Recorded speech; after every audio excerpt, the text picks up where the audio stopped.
Hi everyone, I'm Miss Martine. As some of you young chefs already know, we have a bunch of videos on our FoodPrints website that show you how to do specific things in the kitchen, like how to cut an onion or how to use a can opener. We call these our kitchen skills videos, and you should definitely watch them before starting any recipe. Also, during our recipe videos, you might see this pop up.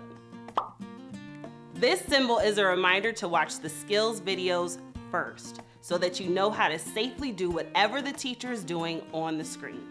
And one last important thing to remember, you should only do these recipes if you have a grown-up around who's ready to help you and keep you safe. And that's it. Now, have fun cooking.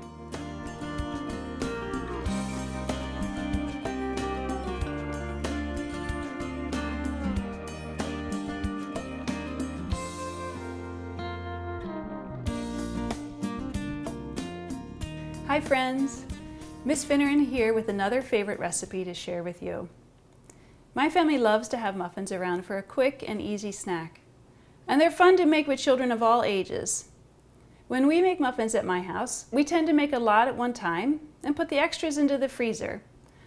That way we have a handy supply of great snacks for lunch boxes or to take on hikes or bike rides. Now there are many different recipes out there on the internet and in cookbooks about how to make muffins. And here I've got a few different types of muffins that I like to bake. These are banana muffins, which means they're made with mashed bananas. Here we have zucchini muffins, made with grated zucchini. And these are a blueberry muffin, and here I've used some cornmeal in place of some flour to give it a different flavor and texture. So as you can see, you can make any types of muffins that you want. But the first thing you need to learn is the basic recipe for how to make the muffins. And that's what we're going to do today. Now, the first thing we do before we start cooking or baking is read the recipe all the way through, because reading the recipe will help you with your mise en place. And mise en place is a French term that simply means getting everything organized before you get started. So let's take a look at the mise en place for this muffin recipe. Here's our milk, our egg, we have oil, whole wheat flour, salt, baking powder, brown sugar. And keep in mind, you can use whatever sweetener you might like. You can use regular sugar, maple syrup, or even honey. It's up to you. Today I'm going to use brown sugar. And here, for a little spice, I've got some cinnamon. Next, we're going to take a look at the tools we're going to need. We will be using 2 bowls, a spatula, a whisk, and if you don't have a whisk, you can just use a fork. I have muffin pans here. You can even use a little loaf pan or a cake pan, that works too. All right, I've got a pastry brush to butter the pans, and if you don't have one of these, you can use a paper towel. You can also use your hands, which is what the students in my class like to do because they love getting messy. All right, we also have measuring spoons. We have our dry measuring cup and our liquid measuring cups and hot pads. Let's see, what else? Oh, we have, this is called a skewer. If you have toothpicks, we use these to test the muffins for when they're finished baking. And I have a plastic tray that I use as a trick for cracking eggs with kids. And for other things, which I'll tell you about in a little bit. And finally, I have my phone. I mention this because later we're going to need to set a timer. And I don't have one on my oven, so I'll use the timer on my phone. Before we get started, we need to preheat the oven.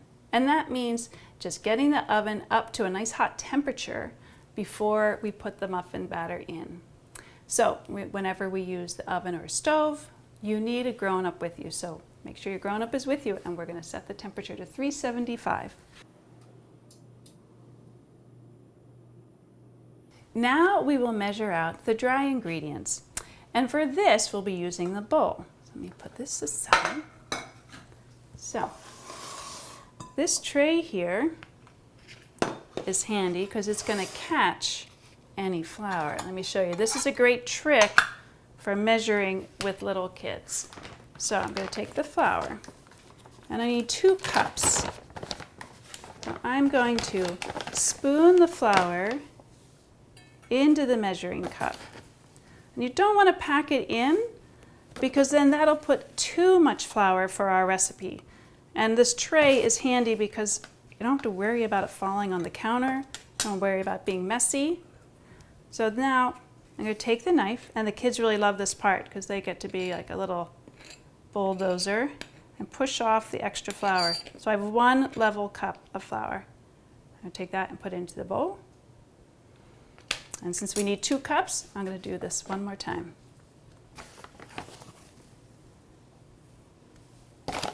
So when you have too much flour, the muffins can be dry, right? So less, using just the right amount of flour.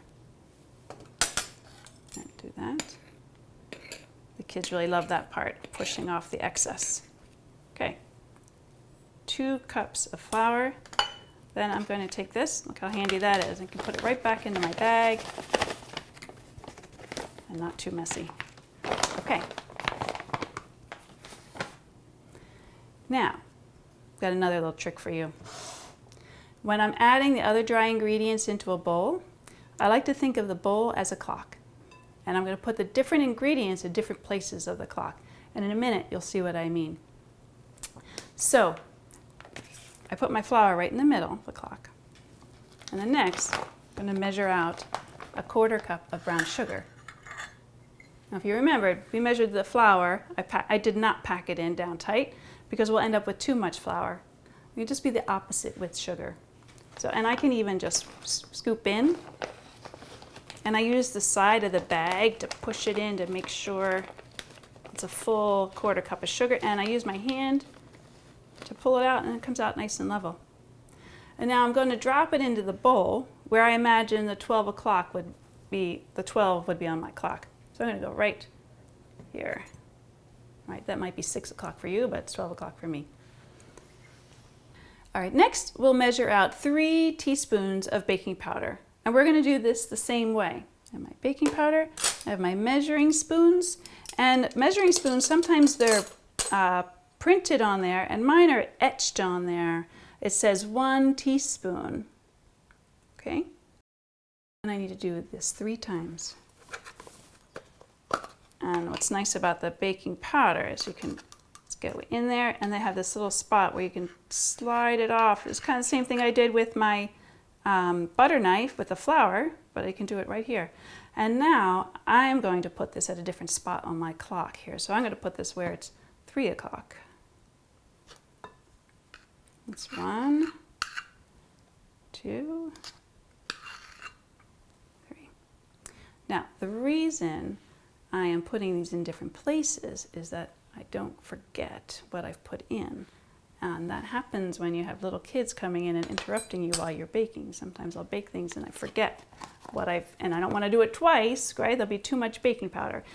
Another trick is I could put this away off to the side so then I know I've already added my baking powder and I won't make a mistake and do it twice. So next we're going to measure out 1/2 teaspoon of salt. So I have my, this is a good trick for you too.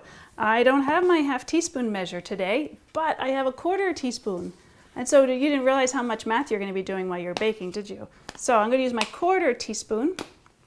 And you can look on the side here, it says 1/4. And since I have 1/4, 2 quarters make 1/2. So I'm going to do this twice.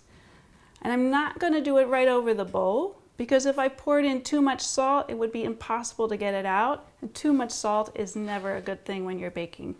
And no salt is not good either. So we just want the right amount. So I can either do it right over my tray, or I can try and reach in and do the same thing as I did with my baking powder. Sometimes it's a little tricky. Oh, nope, that worked. All right, so I'm going to put these at my 6 o'clock. There's 1 and 2. So that's 1/2 teaspoon. All right, I'm going to put this off to the side so I know I've added it.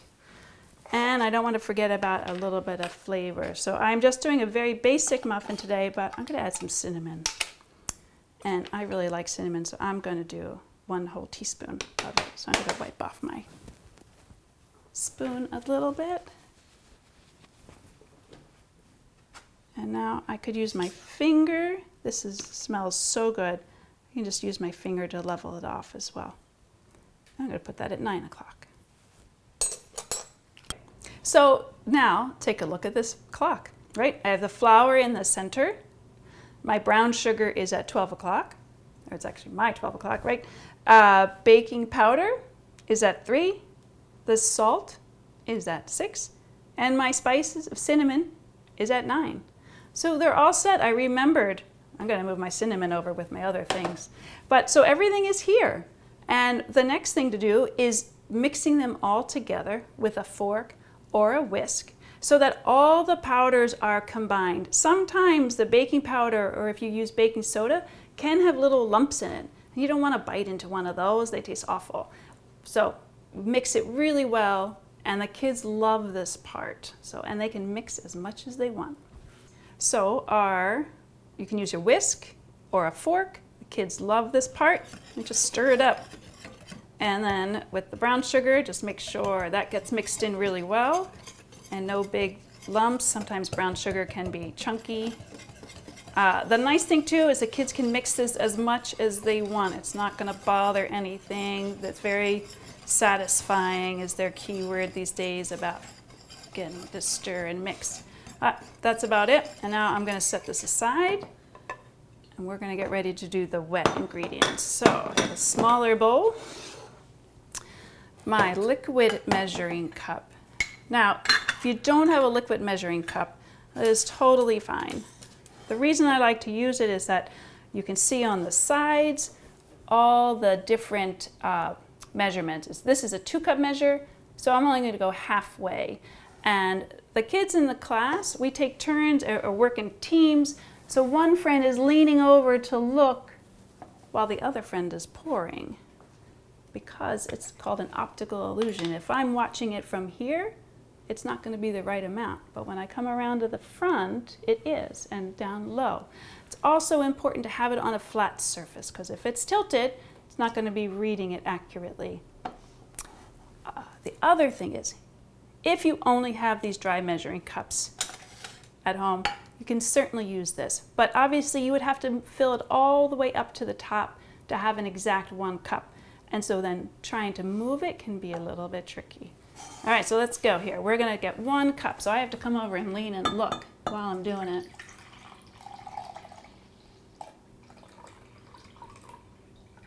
All right, that looks about right to me. Next, we're gonna do our egg. So this is why the plastic tray is super handy with kids, because they don't know, as they're learning, they don't know their own strength. They'll smash it down on the table and the pieces go everywhere. So this will catch the egg on the tray, and you have the tray here to pull out the shells if needed. So I'll just give it a crack. Then I'm gonna take my thumbs and push here in the middle and pull it out. Other fun thing that they like is then trying to stay level, because sometimes it's a little wobbly for little kids. And we're just going to slide it right in. That's a lot neater, right? Next we need 3 tablespoons of oil. So I'm going to get my tablespoon measure. Again, you can always double check. That's one of those things that happens in school. Kids think it's a tablespoon and they use the teaspoon measure. So it's always good to read it to make sure you have the right one. And we have our oil. Now, you could use vegetable oil. You could also use melted butter. And lately, I like to use applesauce as a great replacement for oil. So I'm going to hold my spoon right over my measuring cup, because I'm going to put it all together. And I'm just going to fill it up all the way up to the top, nice and slow. There's 1. And maybe you notice the bubbles in there. The oil floats to the top. The kids love watching that happen when we make things like this. All right, so now, since I have room here in this measuring cup, I could mix it right in here with a fork.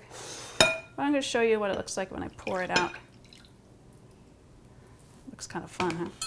And again, now I will use my whisk for mixing and breaking up this egg. So I make sure it's all well combined. And some people might be surprised at using olive oil for muffins, but when I add spices and things, you really don't notice the flavor. And I always have olive oil on hand. I don't always have vegetable oil. All right, so that's mixed enough because the oil is always going to float to the top as soon as I stop. So I'm going to stop there and I'm going to switch tools. And this is the thing that's super important when baking. It's different with cooking. Tools aren't as always important, but this one is of most importance. This little thing called a spatula. And when you have these two. So if I use that whisk to mix my two ingredients together, it would activate something that's called gluten in the flour. And the gluten is what makes bread and pizza dough really stretchy. But you don't want that for cakes or muffins. You want those things to be really light and fluffy. So we don't want the gluten activated. So the spatula, we're going to use it and we're just going to mix this very gently together. So what we're going to do is we're going to make a little bit of a well in the middle. I'm going to pour the liquid ingredients right in the middle. We want to use this. This is another reason I love the spatula. It can really clean out all of that liquid that we want for our recipe. All right, so now we just very gently, and this is the hardest thing for the kids in my class, to go gently, but it really makes a difference in the muffins and any kind of cakes or quick breads that you make. So I'm just mixing it. You can see how slow I'm going, and I'm folding it, going from the bottom and folding it over. If you see that term in cookbooks, it's saying folding, that's folding. And I'm just doing this enough until the liquid is absorbed by the flour and you don't really see any more flour. I'm going to just do it 1 or 2 more times, and that's about it. It is key to stir less, so I'm actually going to stop. I'm not going to stir it anymore, and I'm going to push this off to the side.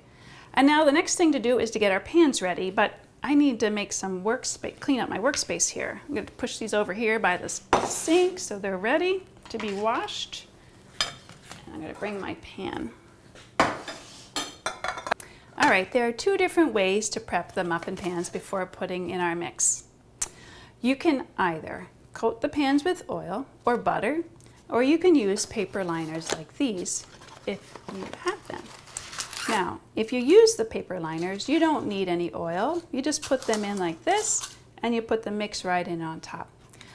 But I actually like to coat mine with oil because I like to have that extra crispy edges around the muffin pan, around the bottom of the muffins. So this is what I like to do. And again, you don't have to have a pastry brush. You can use your fingers. The kids love using their fingers. A paper towel would work. So I'm just going to add a little bit of oil into one to get started. And then I use the brush to coat around, and the kids like to call this painting. We'll just go all the way around them to make sure they're well coated so the muffins don't stick to the pan. All right, that looks like almost everybody's nice and shiny. One more. That was great. That was probably maybe a tablespoon of oil for all of these. So it's not a lot of oil. All right, everybody looks nice and shiny as far as I can see. All right, now we're going to get our batter. Bring it close. And these little bits of flour that are showing, that's fine. It doesn't really, it's not going to hurt anything at all. So we're going to take a spoon, and you want to fill the muffin about 3/4 of the way up. Let's see how we go here.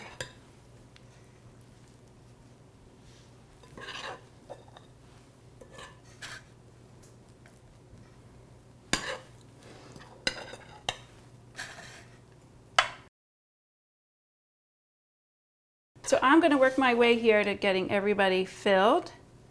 And this recipe does make just about 12. And it's important to see that they're all about the same. right, that they have the same amount. All right, I need my spatula again. That's a really good thing to make use here. It's funny, I tend to put a lot of vegetables in my, my muffins, fruits and things like that. So having a plain muffin, I keep looking at it like, that looks a little different. And also when you add the extra vegetables and fruits to it, it makes more. So this might be just a little bit less, but that's actually good because then I can show you what to do about that. So I'm going to use what I have here to make sure everybody's about the same. And again, the spatula is so handy because it gets all the batter out. Okay. Everybody's looking a little bit. You can just move it over. Not a big deal. All right, that one. Now, everybody's looking about the same, so without the added fruits or vegetables to it, this recipe makes, what, 9 muffins. And to help keep the even baking, I'm going to add a little bit of water to each of these before they go into the oven. So we have these 3 holes. So now we're going to add a little bit of water.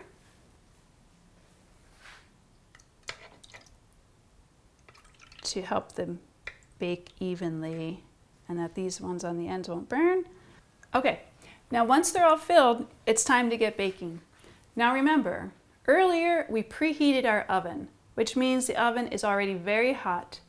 Therefore, we definitely want to make sure we have a grown-up to help us. Using our hot pads, we'll open the oven door, but we have to keep our face away so we don't get hit with a blast of hot air. Then using our hot pads again, we'll pull out the rack and put the muffin pan right on top.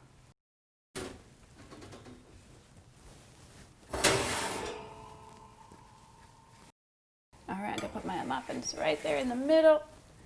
Carefully push it back in. All right, let's see. We're going to set our timer for 20 minutes.